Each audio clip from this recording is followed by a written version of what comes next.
É o seguinte, vamos começar a mergulhar nos jogos, agora individualmente, falando de algumas das principais partidas desse domingo. Vamos falar do jogo do Maracanã, do líder Flamengo. Quase 60 mil pessoas hoje no Maracanã. A gente já viu os gols aqui da vitória por 4-1 sobre o Sport. E a Monique Danello acompanhou também as declarações dos principais personagens do jogo. Com o início de segundo tempo impecável aqui no Maracanã, o Flamengo venceu o Sport e segurou a liderança do Campeonato Brasileiro. Maurício Barbieri surpreendeu com a escalação, começando com Paulo Guerreiro no banco de reservas e Fernando Uribe no time titular. Uribe fez o 4º gol do Flamengo e participou da jogada do gol de Lucas Paquetá. Isso aumenta ainda mais a disputa no ataque rubro-negro a 12 dias do fim do contrato de Paulo Guerreiro. Maurício Barbieri explicou como foi a conversa com o peruano antes de fazer essa mudança no time. A questão do Paulo, ele vinha de 3 jogos em sequência, né? Não vinha habituado a ter essa sequência, então a gente entendeu que houve sim uma queda de rendimento. Eu tive uma conversa com ele no sentido de como é que a gente pode recuperar, né, esse rendimento que a gente espera dele. Ele também é ciente disso, está incomodado, ele também está muito focado em poder contribuir mais, até por isso... na sessão de treino ali, antes-jogo, que normalmente a gente faz bola parada, o Paulo não participou, fez um trabalho diferenciado para poder recuperar esse ritmo e essa sequência. Ele tem manifestado a todo momento o desejo dele de ajudar a equipe, de poder contribuir. Não tive nenhuma conversa com ele nesse sentido, sobre renovação. Essa é uma questão que ele está tratando com a direção e o agente dele, eu não me envolvo nisso. Tenho conversado com ele só sobre questões de campo mesmo e, mais uma vez, volto a frisar. O Paulo tem se demonstrado a todo momento muito propenso, com bastante vontade de ajudar a equipe, de poder contribuir da melhor maneira possível. Com a partida de hoje, com o gol, eu creio que isso vai contar. É claro, depois que eu conseguir jogar mais partidas e ter a felicidade de marcar um gol, eu estou mais tranquilo. Mas o mais importante foi ajudar a equipe e conseguir a vitória para manter a liderança. Felicidade de marcar o primeiro gol e, obviamente, aportar-lhe ao equipe para que ganáramos e seguir em punta. Do lado do Sport, essa foi a 4ª derrota em 4 jogos depois da parada para a Copa do Mundo. O diretor de futebol, Klaus Câmara, foi à entrevista coletiva para preservar o técnico Claudinei Oliveira. Garantiu que confia no treinador e agora vai avaliar o trabalho internamente para entender o que está acontecendo com a equipe. E aí é importante essa última informação da Monique, porque o Claudinei começou muito bem. Ele, assim que chegou no Sport, ele conseguiu dar uma arrancada e a gente já imaginava o Sport mais forte nessa volta para a Copa. Você tem que entender que a parada para a Copa ela foi muito ruim para o Sport. Exatamente. Por um aspecto, você perde ritmo, né? Aí você fala assim, mas vocês estão sendo incoerentes porque você diz que dá descanso para alguns. Ok, para quem está mal, a parada da Copa vai te ajudar. Você vai ter tempo para trabalhar, em tese. Para quem está no ritmo, a parada da Copa prejudica, porque você já estava bem, e era o caso do Sport. Tanto é que, em determinado momento, o Sport estava dentro da zona de classificação para a Libertadores. O Sport passou algumas rodadas como vice-líder, então esse era o cenário. Além disso, você perde o ritmo que você tinha, o Sport vive uma grave crise financeira. E as coisas foram ficando mais complicadas durante essa pausa. Passou mais um mês e meio. Passou mais um mês e meio. Você não tem receita, porque você não joga, não tem nenhum tipo de receita vinculada a isso. E a situação se complicou. Na volta são 4 jogos, 4 derrotas, 2 delas para times que estavam atrás do Sport. O Sport perdeu para o Ceará, o Sport perdeu para o Vitória, e perdeu em casa para o Fluminense e hoje perdeu para o Flamengo. De goleada, poderia até ter sido mais. O Flamengo perdeu algumas oportunidades. Antes, né? 4 vitórias, 4 derrotas seguidas e um empate antes. É 1 ponto em 20 disputados. Então... Não, perdão. 1 ponto em 15 disputados. Em 16, né? São 5 jogos. 5 jogos? 5 jogos, 4 derrotas e 1 empate. 1 ponto em 15, exatamente. Então, é uma situação muito complicada. Agora, a direção blindar o Claudinei e fazendo o Claudinei não ir para a entrevista coletiva é uma decisão que blinda o torcedor do Sport de ouvir o técnico da equipe, né? Eu entendo a tua linha de raciocínio. Não, a minha linha é o seguinte, o pessoal fala assim, não, vocês falam isso sempre que vocês... o cara não vai para coletiva. Cara, o jornalista, ele, na maioria das vezes... Caminho, é uma estrada. Ele sinceramente, está pouco ligando se o cara vai ou não. Quem deve se importar com isso é o torcedor. Então, porque o jornalista só está lá para ouvir, para levar a palavra do cara até um torcedor. Mas quem é mais importante na hierarquia, um diretor ou o técnico? Depende. Não. Se a hierarquia funciona, é o técnico. Não. Por incrível que pareça. Sim. Dentro da estrutura do clube, não. Do time é o técnico, do clube é o diretor. Então, assim, a hierarquia do futebol determina que o presidente cuida do administrativo e dentro do campo cuida do treinador. Quando funciona, é isso. Então deveria ter sido. Aí o cara chega e tira. Mas do ponto de vista de quem é porque no final das contas há uma satisfação ao torcedor, esse é o meu ponto. Pode não ser do técnico, mas há do dirigente. Mas aí é diferente, né? O dirigente, não é uma explicação tática. O dirigente não vai dar explicações em relação ao time. O esporte, por exemplo, decisões hoje que foram tomadas. Deu alguns espaços assim incríveis nas costas da linha de meio e o Flamengo aproveitou, então é uma decisão complicada. Eu acho uma decisão complicada. Bom, vamos falar sobre esse time do Flamengo, que hoje entrou em campo sem o Guerreiro, como a gente viu aí na matéria da Monique Danello. E o Flamengo tem 2 jogos em sequência contra o Grêmio. O Grêmio resolveu poupar todos os jogadores hoje no empate contra a Chape. E já anunciou que, não sei se vai mudar, mas que fará o mesmo contra o Flamengo no Campeonato Brasileiro. Isso já representa algum tipo de vantagem, Edu? O fato do Grêmio entrar em campo... Eu quero falar especificamente sobre o Guerreiro, se é titular ou não, se perdeu a posição de vez para o Uribe ou não, mas já projetando o duelo da quarta-feira, o Flamengo ter usado seus principais jogadores hoje, o Grêmio não, já representa uma vantagem para o time gaúcho? Para o jogo com relação à Copa do Brasil, quarta-feira. Copa do Brasil, sim. Eu acho que representa uma vantagem porque ele descansou, inclusive, a cabeça de seus jogadores. Por um outro lado, né, para o jogo do final de semana, eu acho que não dá vantagem ao Flamengo, mas tira boa parte da vantagem que poderia eventualmente ter o time do Grêmio por jogar em casa e por jogar com o seu time principal. O Renato Gaúcho tem por hábito, ele, se não me engano, só uma vez ele não fez isso até agora, jogar com um time completamente diferente quando ele tem que poupar para competição, por acúmulo de competição. Deixa eu ver aqui, o Mano Menezes, por exemplo, não faz isso no Cruzeiro. O Mano mistura muito mais o seu time. Eu acho que, olhando para o geral de todas as competições, fará melhor ao time se ele mantiver essa rotação em fazer com que a quantidade de titulares seja maior. Entendo. Porém, então você diz mesclar. Isso. Porém, me parece que o Grêmio vai dar prioridade a uma das competições, como fez no ano passado. A 2. Claramente, algumas competições. Ele vai dar prioridade às 2 Copas. Então, ao dar prioridade às 2 Copas, aí ele pega e esvazia um campeonato que ele acha que é menos importante. Então, não tem certo, não tem errado. Tem questão de escolha. Eu faria outra, mas eu tenho que, obviamente, entender qual é o tipo de escolha que está sendo feita pelo Renato. Vamos lá, então, para a escolha que fez hoje o Barbieri, que foi preservar o Guerreiro.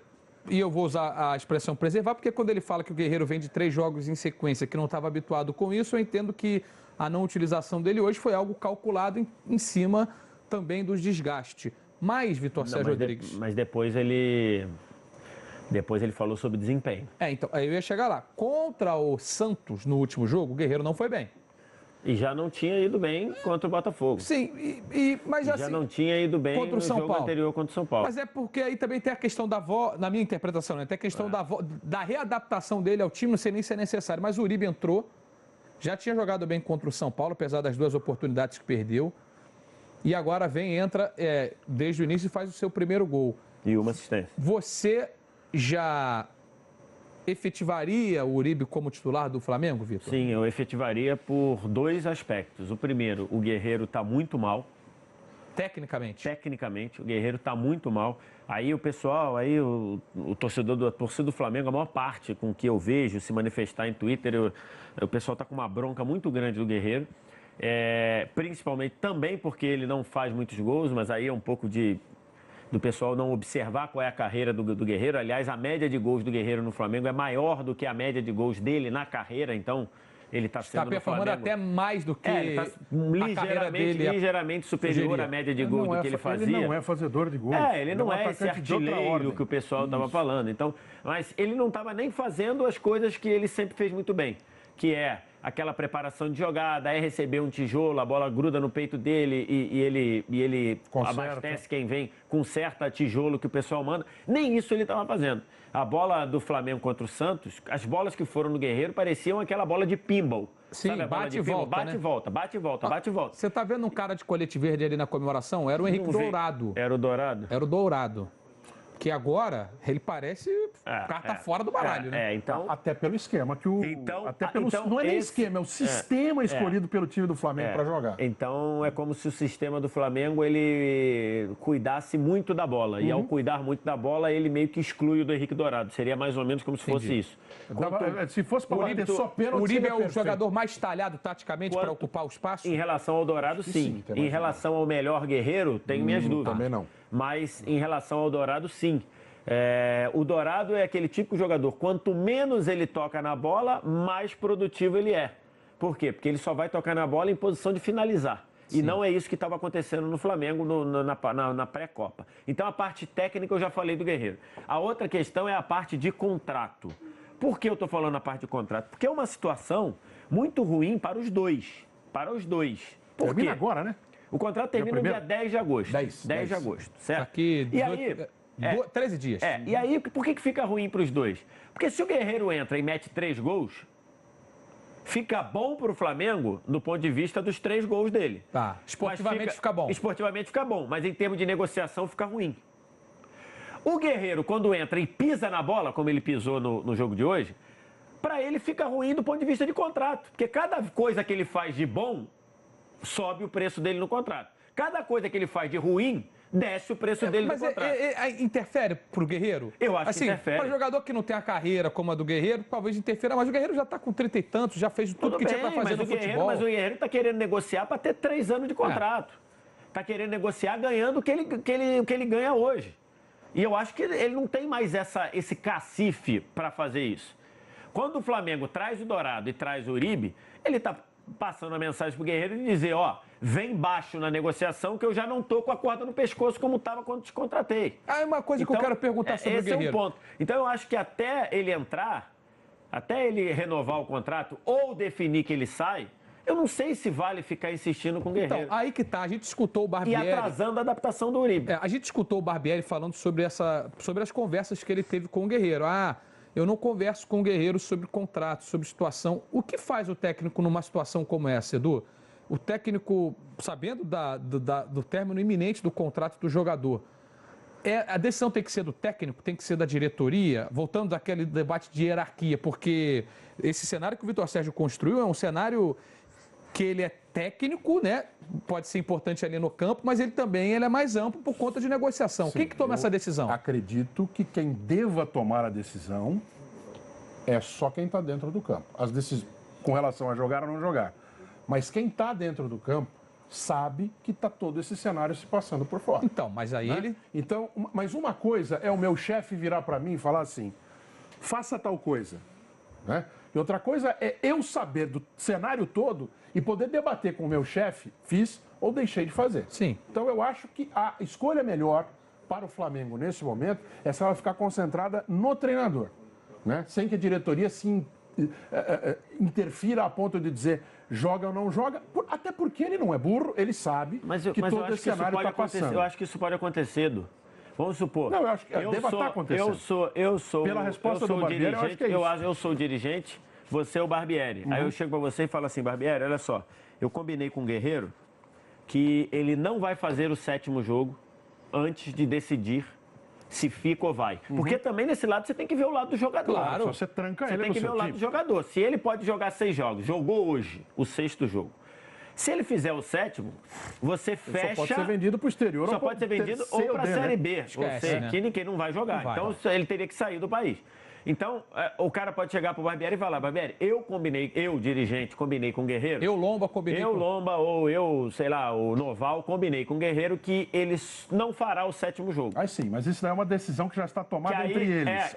Aí ele pode... É uma comunicação para o chefe então do elenco. O Guerreiro não está disponível para você. Isso, ok. Porque até a gente definir se ele fica ou se ele vai. Se ele vai, não vai jogar, acabou. Ou se ele fica, vai, você pode fazer o 7º jogo. Mas isso é diferente de um dirigente virar para o treinador e trazer trazer aquela conversa, aquele ponto que você trouxe antes. Sim, Olha, sim. Não sei se é melhor você escalar ele agora, Não, porque senão ele vai exatamente. pedir muito alto. Isso não é problema do treinador. Não, isso não é. E o treinador não tem que ser pressionado Não, por esse tipo então, de mas problema. Porque ele já é naturalmente, todo mundo sabe como é que as coisas funcionam. Então, mas é porque eu fico... Mas isso que pode ter acontecido. Pode ter acontecido. Pela resposta, pode eu ter acho que é acontecido uma decisão. Poderia ter acontecido uma decisão da diretoria. De chegar e falar assim, Barbieri, eu, Noval, ou eu, Lomba. Eu, Flamengo. Eu, Flamengo, estou te comunicando que o Guerreiro não vai jogar com você até decidir o contrato.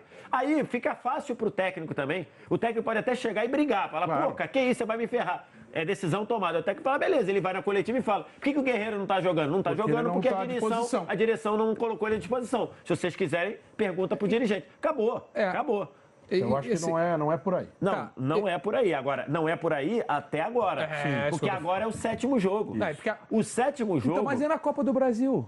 Assim, e na Copa do Brasil? Vamos supor, quarta-feira, tem Copa do Brasil. Exatamente. E se eu sou o Barbieri... Aí é uma decisão 100% técnica. Exatamente. Eu quero escalar o que eu tenho de melhor. Porque assim, é mata-mata. Na Copa do Brasil, ok. Mas nesse momento, o Guerreiro é o que você tem de melhor, olhando pro time. Aí é o técnico que decide. Por isso que eu acho interessante essa conversa. Porque assim, eu há algum tempo atrás, talvez a gente olhasse para esse time do Flamengo e falasse assim, olha, o Vinícius Júnior é o artilheiro. Se ele não jogar bem e o Paquetá não jogar bem, o Flamengo não vai andar. Aí o Everton Ribeiro começa a jogar bem. Aí o Diego... Hoje até melhorou um pouco, chegou a subir bem de produção depois da inversão de papel ali com o Vinícius, né? Com o Paquetá. Com o Lucas Paquetá, do Paquetá voltando e o Diego jogando um pouquinho mais à frente. Aí volta da Copa, volta a oscilar. Hoje eu olho para o Flamengo e falo assim, é difícil você detectar quem é o protagonista do time. É um conjunto encaixado. Mas a questão da Copa do Brasil aí sai desse temático. Sai dessa... Até porque a lógica da competição é diferente. A lógica da competição é outra. Ele, por mais, ele pode ir para qualquer clube que não vai poder jogar na Copa do Brasil. Não vai poder... Na Libertadores eu nem sei, né? Ele não entrou em campo. Ele não entrou? Ele não entrou em campo, né? Acho que ainda não. Ele não entrou em campo na Libertadores. Acho que ainda não. Ele está inscrito, mas não entrou em campo. Eu até teria que dar uma olhada, a produção poderia até dar uma olhada para ver se ele poderia, porque ele está inscrito pelo Flamengo, mas ele não entrou em campo. Ele não entrou em campo, não. Isso aí eu tenho certeza. Ele não entrou em campo. Ele não jogou nenhum jogo da Libertadores. Ele ia jogar quando a suspensão voltou. Né? Sim, é verdade. Ele ia jogar contra o River. Ele ia jogar contra o River, mas quando a suspensão voltou. Então, ok.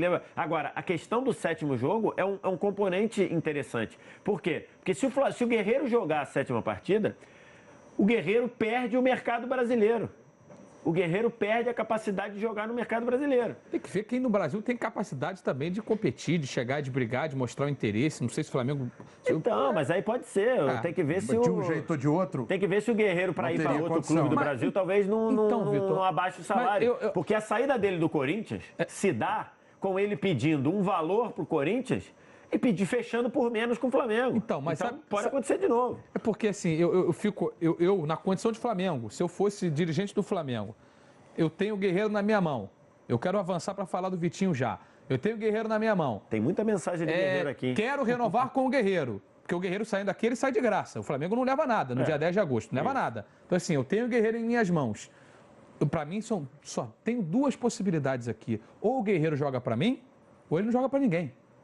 Porque eu tô pagando o salário dele até o dia 10, tá entendendo? Se eu fosse o Flamengo, tô me lixando porque vai ser o destino do Guerreiro. Mas aí é uma... Porque assim, se o Guerreiro sai do Flamengo, o Guerreiro não renova com o Flamengo abre mão dele fazer o 7º jogo, por generosidade, por qualquer outro aspecto que seja que a gente pode debater aqui. Depois ele sai do Flamengo e vai para um outro time do Campeonato Brasileiro e arrebenta e acaba... brigando com o Flamengo pelo título, o Flamengo tinha em suas mãos a possibilidade de alijar o Guerreiro de jogar o Campeonato Brasileiro pela frente. Tem esse lado. Pode não ser nada generoso, pode ser mais... Pode não ser. Está dentro do contexto de você ter o cara sob contrato por mais 10 dias. Porque ele ter mais 10 dias é mais um jogo. É mais um jogo contra o Grêmio no fim de semana. Pode ser que o Flamengo fale assim, não vou ficar, mas você vai jogar. Pode ser que ele diga que não vai jogar. Aí ele levanta a mãozinha igual o Romário, né? Sentir. Tudo bem, mas aí fica pro Guerreiro essa decisão. Pode ser. Tá entendendo? Porque assim, gente, estamos falando do título O brasileiro. Flamengo mal ou bem está vivendo falando do isso. título brasileiro. O Flamengo mal ou bem está vivendo, a situação é diferente que houve pagamento de multa, mas o Flamengo está vivendo isso com o Everton, né? Então, exatamente, o Everton arrebentando. O São Paulo tirou o Everton do Flamengo E o São Paulo e o Everton em 14 jogos tem 5 gols e 4 assistências. Fora várias jogadas que se envolveu em gol, fora 2 pênaltis que ele sofreu. Isso com o Flamengo sabendo que ia perder o Vinícius Júnior, né? Então assim, o Flamengo meio que botou azeitona na empada dos outros. Né? Então, mas se bem que a azeitona é ruim pra caramba. Então você tá botar azeitona na empada, você tá prejudicando a empada. Só pra deixar isso bem claro. Eu pessoalmente também acho. Então, não vem com esse discurso. Discordo com vocês. Viva azeitona! Viva azeitona! Mas olha só, já que você citou o nome do Everton e eu falei agora há pouco do Vinícius Júnior. Tem muita gente falando de Guerreiro. Então lê algumas mensagens do Guerreiro que eu quero falar do Vitinho que chegou. Mede para você medir a temperatura de Guerreiro. Jefferson Almeida, Guerreiro já era, pelo amor de Deus, rubro-negro. Cadê aqui? Nezinho Matos, Flamengo tem que fazer um post legal agradecendo os serviços prestados, tchau e bênção, rubro-negro. Lucas Matheus, então vende o Dourado pro Santos, que o Santos tá precisando de 9. Se o Gabigol mete a cabeça direita e faz o gol do Peixe hoje. Eu acho que se você der essa ideia no Flamengo, eu acho que vão aceitar. Mas acho que o Dourado já fez 6 jogos, 7 jogos. Sidney, Guerreiro hoje no Flamengo é um peso morto. Quando estava no auge, Sidney CRF. Quando estava no auge no Flamengo já não era o cara. Então agora já deu. Mais um rubro-negro. Cadê? Tem mais aqui, então... Tá todo mundo esculhambando o Guerreiro, no final das contas. A maioria tá contra o Guerreiro. Não achei nenhum aqui dizendo que queria que o Guerreiro ficasse no Flamengo. Torcedor torcedor. Então, vamos lá para... E o Rodrigo Marques dizendo que o Cuejar é o protagonista do Flamengo. Nunca joga mal. Porque eu perguntei dessa questão, né, do protagonismo compartilhado. Com que status chega o Vitinho? Hoje foi apresentado, né? Pelo menos apresentado à torcida de uma maneira assim, mais genérica, assim, uma maneira sem entrevistar, sem falar, foi lá levado, conversou com o presidente, conversou com o Lomba, com o dirigente, e foi ao meio do campo, beijou o escudo, de certa forma declarou o seu amor também através do vídeo de publicação da sua contratação, chega para vestir a camisa 14 do Flamengo. Vamos lá. Edu, você chegou no começo do programa a contemporizar, posso usar essa expressão, Edu? O ânimo, de repente, o encantamento com essa chegada do Vitinho. Não é só com o Vitinho. Esse eu acho que é uma questão meio que do Flamengo em todas as suas contratações. Né? Não há uma reserva no sentido de proteger a contratação, inclusive. Há sempre uma exposição da contratação no sentido de mostrar, né, a caça apreendida para mostrar o troféu. Exatamente, sempre. E isso, na grande parte das vezes, não tem causado um impacto. O jogador que chega dessa forma, ou seja, praticamente todo jogador do Flamengo... o Everton Ribeiro no ano passado chegou com essa pompa e só está jogando agora. Não tem causado o impacto que o torcedor espera. Eu me lembro, por exemplo, o próprio Guerreiro. Guerreiro chegou no Rio de Janeiro comigo, né? Tá? Foi na mesma época que eu mudei para o Rio de Janeiro. Então eu me lembro muito bem de como é que foi. Não estou comparando com a minha chegada. Acabou o caô, o Edu chegou? Então, assim, era de aí para cima, sabe?